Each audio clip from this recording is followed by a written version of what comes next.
परमेश्वर जब भी आपसे बात करेंगे या तो आपके साथ वचन में से होकर बात करेंगे या आपको परमेश्वर के दास के बीच में से होकर परमेश्वर आपसे बात करेंगे, और तीसरी बात सपने में होकर बात करेंगे। ये तीन चीजों के साथ परमेश्वर आपसे बात करते हैं। वचन में से होकर जो आप पढ़ते हो, या खुदा का दास आपको वचन दे रहा है उसके बीच में से होकर परमेश्वर आपसे बात करते हैं। आपको लगता है कि आज का वचन मेरे लिए हो रहा है, तो आप समझ जाना कि प्रभु आपसे बात कर रहे हैं। और तीसरा, सपने में से आकर, जब आपका सपना आपको आता है, उसमें आप कहते हो ना कई बार कि खुदा के दास मेरे जीवन में आए, मेरी लाइफ में आए, मुझे गिफ्ट दे रहे हैं, मुझे वचन दे रहे हैं। उसी तरह जब मैं प्रभु में आया था नया, जब मैंने बपतिस्मा लिया था, उसके 5 दिनों के बाद मेरी बॉडी के ऊपर ऐसा अटैक हुआ जैसे पता नहीं कितनी हजारों दुष्ट आत्माएं मेरी छाती के ऊपर आके बैठ गई थी। और मैंने इतनी चीखें मारी, किसी ने मेरी चीख नहीं सुनी। और पास वाले रूम में मैं ड्यूटी पे था, रात को मैं सो गया, क्योंकि रात को 2-3 घंटे के लिए रेस्ट मिलती थी मुझे नाइट ड्यूटी में। तो जब मुझे नींद आई तो मैंने इतनी चीखें लगाई क्योंकि मेरे ऊपर दबाव पड़ा था बपतिस्मा लेने के बाद भी। और मैंने बड़ी चीखा मारियां, कोई तो मुझे बचाए, पर वहां पे कोई है नहीं था, थोड़े रूम दूर थे।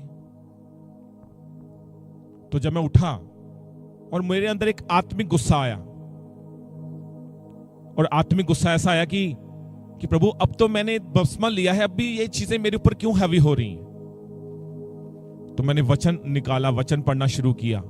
भजन संहिता 91, 86, 51, 61, 60, 57, 23, ये वचन मैंने भजन संहिता में से पढ़ने शुरू किए।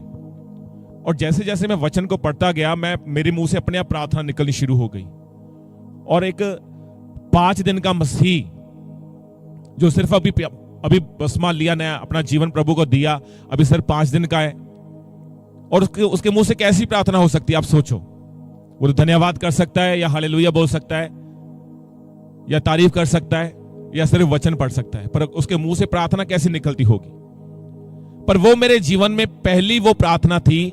उस प्रार्थना को मैंने 3 से 5 घंटे प्रार्थना की। 3 घंटे पहले किए, फिर उसके बाद मैं फिर थोड़ा सो गया, और फिर मैंने प्रार्थना की। मतलब टोटल 5 घंटे मैंने पहली बार उस रात को प्रार्थना की, 5 घंटे। हालेलुया। और फिर मुझे सपने में आके अपोस्टल अंकल यूसुफ नूरुल्लाह जी मेरे सपने में आए, और दुष्ट आत्मा जो मुझे तंग कर रही थी हजारों के रूप में, जो मारने की कोशिश कर रही थी मुझे, तो मेरे सामने आते हैं और कहते हैं कि ना तू उनको डांटा क्यों नहीं है। मैंने कहा पापा जी जेमसी की। उन्होंने जेमसी का जवाब नहीं दिया, क्योंकि वो खुद परमेश्वर थे, उनके रूप में आए। वो कैसे कह सकते थे। हाँ, तो मैंने फिर कहा पापा जेमसी की, कोई जवाब नहीं। और उन्होंने फिर कहा तो उनको डांटा क्यों नहीं है। फिर मैंने कहा, मैं पापा जी मेरे पास अधिकार नहीं है दुष्ट आत्मा को डांटने का, मेरे पास वो मसा नहीं है दुष्ट आत्मा को निकालने का। मैंने ऐसे ही बोला। तीसरी बार जब उन्होंने मुझे कहा, तो उनका हाथ जब मेरे सर के ऊपर आया, और एक लाइट उनके हाथ से निकली और मेरे अंदर एंटर कर गई, और उसके बाद वो गायब हो गए।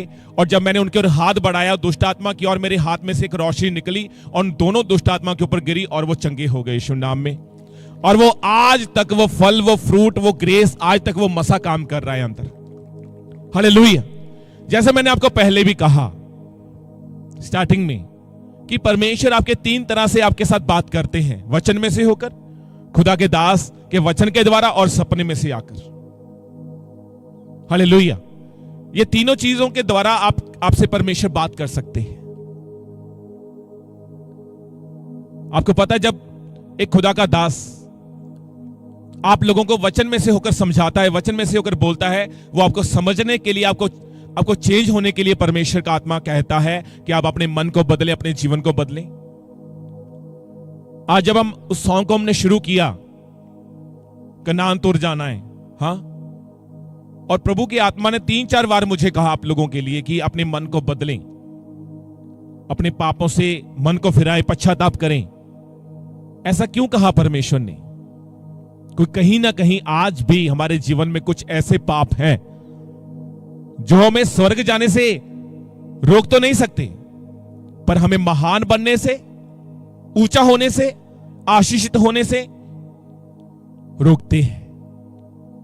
और वो छोटे छोटे पाप कैसे हैं? हमें नहीं लगता कि वो हम पाप करते हैं। जैसे कि छोटा सा झूठ बोलना, मैं यहां पे हूं, अभी बस मैं तैयार हो गया, मैं आ रहा हूं, मैं यहां पे पहुंच गया। फोन के ऊपर किसी को नहीं पता होता हम फोन के ऊपर क्या देखते हैं, रात को दिन को जब अकेले होते, पर हमें खुद को पता होता है। ऐसा पाप। चोरी छिपे किसी के साथ बातें करनी, व्यभिचार के अटैक होने। तो ये छोटी छोटी चीजें कई बार हमारे जीवन में ऐसी चीजें बन जाती हैं जो हमें स्वर्ग में जाने से रोक तो नहीं सकती, पर हमें महान बनने से रोकती हैं, हमें जीत लेके आने से रोकती हैं। कौन कौन समझ पा रहा है? मैं आपको बताना चाहता हूं, अगर वचन आपके अंदर है, अगर प्रभु का वचन आपके अंदर है, तो मैं कहता हूं आपको स्वर्ग में जाने के लिए कोई भी नहीं रोक सकता।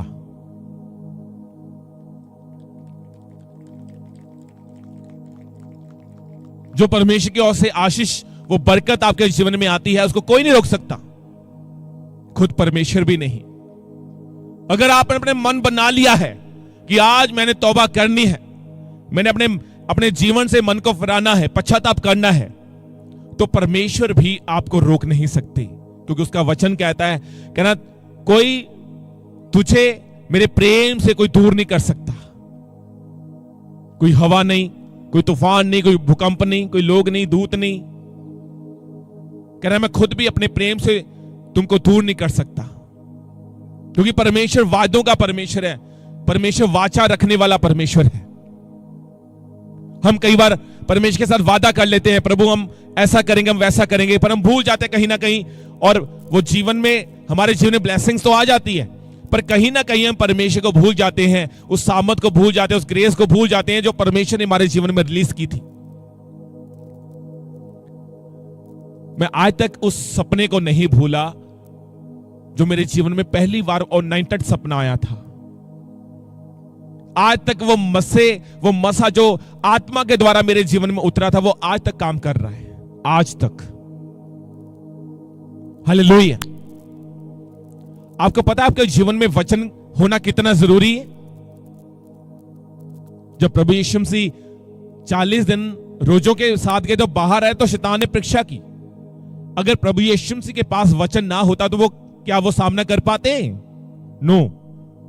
उसी तरह अगर हमारे उद्धारकर्ता को वचन की इतनी जरूरत है, तो हमें सोचो कि हमें वचन की कितनी जरूरत है।